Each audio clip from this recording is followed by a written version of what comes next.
AI creates a false confidence and that leaders should build in real checks and balances. Can you tell me more about that?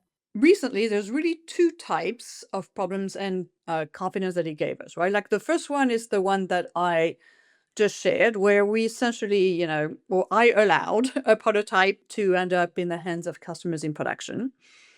And that false sense of confidence, which actually boosted by the initial reaction, that's amazing, is something that is now causing me to slow down our release schedule and really make sure that there's a human in the loop. So there's two changes there. Number one is the metrics are the same because at the end of the day, those are business metrics, customer driven metric, and they remain true. But I've changed the bar. The bar has to be higher for AI. There's also a higher expectation.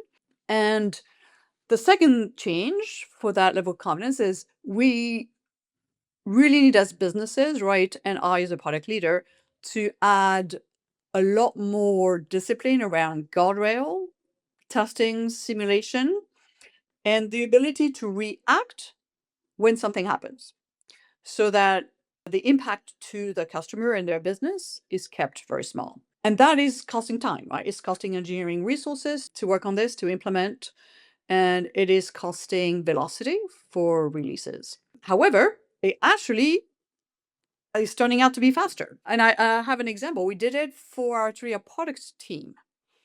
We did realize that, our product teams were facing a lot of questions, and the answers were in our documentation, in a bunch of places inside the company.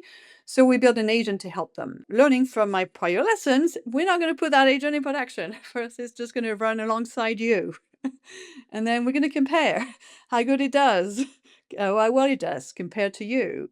And we had a human in the loop for us to help us gauge and correct the agent. And then we picked up on the fact that for some types of questions, it was doing just as well as the humans. So then we put the agent directly in front of customers. But we did take a good 3 weeks to just go through those pieces, right? And build the confidence as well as better understand the scope, through which we could trust that AI. And as a result, we're just basically able to answer more questions.